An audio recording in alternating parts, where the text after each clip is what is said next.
I'm on the rise, feel the elevation. Solo on the ride, I don't need a delegation. I see you clicking, but She's the other author for today's author forum. And she's here to talk about keep your panties up and your skirt down and other projects that she's talking about today. Highly accomplished. She's got a lot of things going on, and she'll talk about them right now. So please welcome to Interest Lead. Woo! All right, so I'm a little buzzed. So I probably look a little strange, but it helps me to kind of just chill out. I'm kind of used to talking in front of people because with my job at Wellness Aid Services, which is located downtown Flint, I talk in front of people all the time about HIV, AIDS, condoms, safe sex, that kind of stuff. So, but I still get a little nervous, so bear with me. The book, Keep Your Panties Up and Your Skirt Down, it's erotica. It's like 6 short stories of safe sex. And I wrote the book because in the United States, African Americans have some of the highest HIV rates. So when I learned that, I was astonished by that because whenever we hear about HIV, we hear about HIV and AIDS in Africa. And I didn't know that the rates were that high here in the United States in relation to African Americans. And I am African American, as you can see. So that concerns me that, you know, black people, African American people have such high rates. And I love to write. Erotica really is not my forte, but I wanted to dip into erotica to try to get the message out to people because I happen to know that a lot of African Americans read erotica. So I said, let me try writing an erotica book and centering it around HIV education. And that's what I did with the book. And I like to write short stories. I'm not the novel writer. I'm not a big, thick book writer. The book is only 70 pages. You could probably finish it in a matter of an hour or two. And I wrote it because I care, because it just doesn't make sense that the HIV rates are what they are. And a lot of people that have read the book have told me that they have learned a lot of things that they didn't know about, like the female condom, the dental dam, that type of thing. Lube. A lot of people don't know about that. A lot of people still think you can get HIV from kissing. So the book is not hitting you over the head with the educational aspect. Like I'm not being preachy or anything. It's kind of like the backstory to it. Like one of the stories is called An Honest Hoe. So it's about someone that, you know, participates in whorish behavior, but she's being honest about her status and about the things that she's done. And then one story is called, oh my God, I haven't looked at my book in a while. It's about 2 elderly people. I think it's called Elderly and Edible. Yeah. Because people over 50 actually are 11% of the HIV cases now, you know, with things like Viagra and all of that. So each story is kind of coming from a different perspective within the epidemic. One deals with somebody that's an IV drug user, because that's a way that you can get HIV from IV drug use. So it's kind of all over the place with the stories. And like Jonathan, I published my book through Create Space, very cheap and easy. I like Create Space, and I will be working with them again on my second book, which will also be a book of short stories. Will not be erotica. I kind of tend to write more like sci-fi, fantasy, edgy stuff, you know. Even though my first claim to fame is erotic. I don't know if you all know who Zane is. She's like a very famous African-American erotica writer, and I had a story in her anthology, Succulent Chocolate Flavor 2. I was in that, and that was a New York Times bestseller. So by default, I'm a New York Times bestselling author. It didn't do much for me, but at least I have that in my resume. It's something. Yeah, it is. It's something. At least I have that in my resume.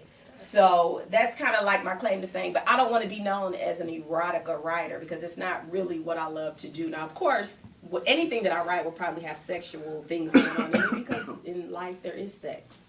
So I also call myself the promotion whore because, like Jonathan said, when you're a self-published author, you are responsible for all of your PR, all the media that you do. And my book came out 2 years ago, and since then I've probably done about close to 100 internet radio interviews that I've booked all on my own. I have been able to get into the Flint Journal. No, I think the Burton part of the Flint Journal. I don't know how they have it broken up now, but but I was in the burden part of the Flint Journal, however that works. But I think I was featured on MLive.com. I got a lot of ignorant comments too with people who don't understand anything about HIV, that don't understand it's still an issue. But I have had some local press, been featured on a lot of websites and internet radio, and that's just because, like I said, I'm a media whore, and I tend to kind of look at what the big guys are doing and try to turn it into my own version of it, like what I'm doing with dangerously.biz, which my website is actually, which surprised me, there are like, from what they say, there are like 30 million some odd websites on the internet that are part of a ranking system. And as of today, my rank in the U.S. is 35,188. And the global is 342,283. It goes up every day. Like the last time I put something on Facebook about it, I think I was like 800,000. So I'm doing pretty good on my own. So that makes me kind of viable, and it makes me able to make more money. So people want to come to me and advertise on my site, which is good. And this is how many like links I got coming in from different websites, 143. That's gone up a little bit because the last time I checked it was like 130. So actually this website will tell you, Alexa.com will tell you like where every website ranks. Now of course your Twitters and Facebooks and Googles and that kind of stuff will be in the top 10. I'm trying to get up there with them. And I'm moving on up now, and I mean, I'm up all the time late at night. This is kind of the next thing that I'm doing now to take the dangerously thing to the next level. You know, I want to be up there with Oprah. Okay, Oprah. like let's make it happen. Like these type of things are not just for people like her. It's like you put the work in. But as I said earlier, I worked with Wellness Aid Services for the past 3 years as a HIV testing counselor, an HIV specialist. So I would go out in the community and talk to people about HIV, AIDS, condom use, facts and fiction about HIV, testing people for HIV and giving them their results, which I hate to give people positive results. You have to mentally prepare yourself to tell someone that they are HIV positive. Wow. And it sucks so bad because they cry in front of you and they're like, well, is there a cure? And I'm like, oh my God.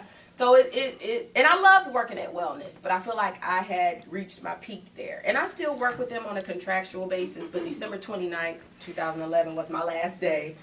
I left to pursue everything dangerously. So basically I'm working for myself now, so I'm working my ass off all the time. You can even ask my daughter who's here recording everything. I'm always on the computer, always up late, sleeping during the day. She hasn't even ate today because I'm sleeping. Yes. But thank God she can make her own bowls of cereal. Yes. And her own sandwiches. Mm-hmm. Bless her heart. But she's hungry right now because mommy hasn't cooked. She's been sleeping. Mm-hmm. But I'm kind of like a one-woman machine. And I've been doing this for a long time. Like, didn't we work together at the Uncommon Sense, Jonathan? Yep. So that's kind of like where the Dangerously thing was born with the column Ask Dangerously. And that was a long time ago. That was before you were born, wasn't it, I think? I think so. And she's 9 now. So it's been a long time I've been doing this Dangerously thing.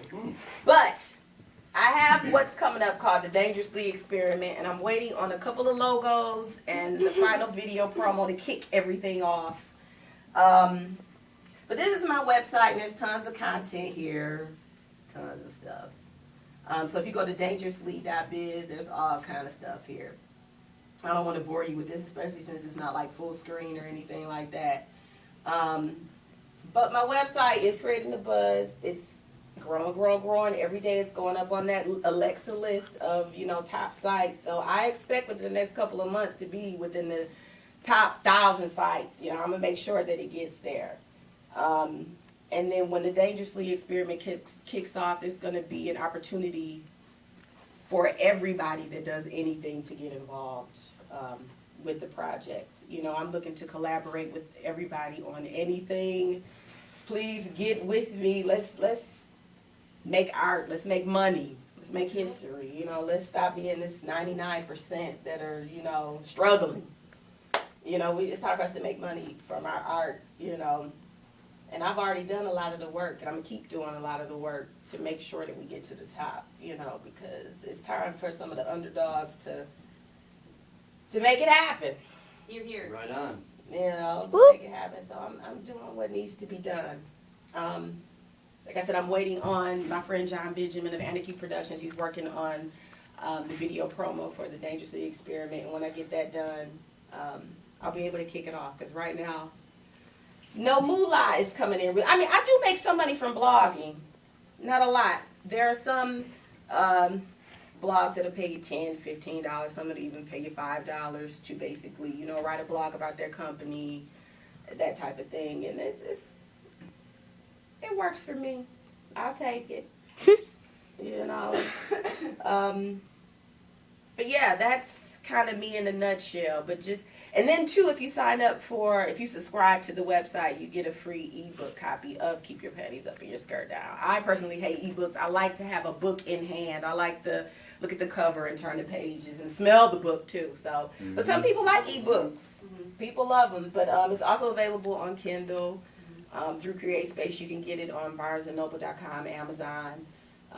It's at Pages. And it's also, and I don't even know if they're still open. They're called Essence Bookstore. It's like a black bookstore on Ballinger, which when I call the number, I'm getting doo-doo-doo. I hate that. Because they have a lot of copies of my book. How much is your book? It's $10. Only $10. Only $10, yep. So, Dangerously, that's me, the crazy chick. I know I'm glad today. So, yep. That's it. I'm blazing every phrasing while your bars ain't even phasing. You just a phasing, you'll be out real quick. Cause see, you on the faking, I'm a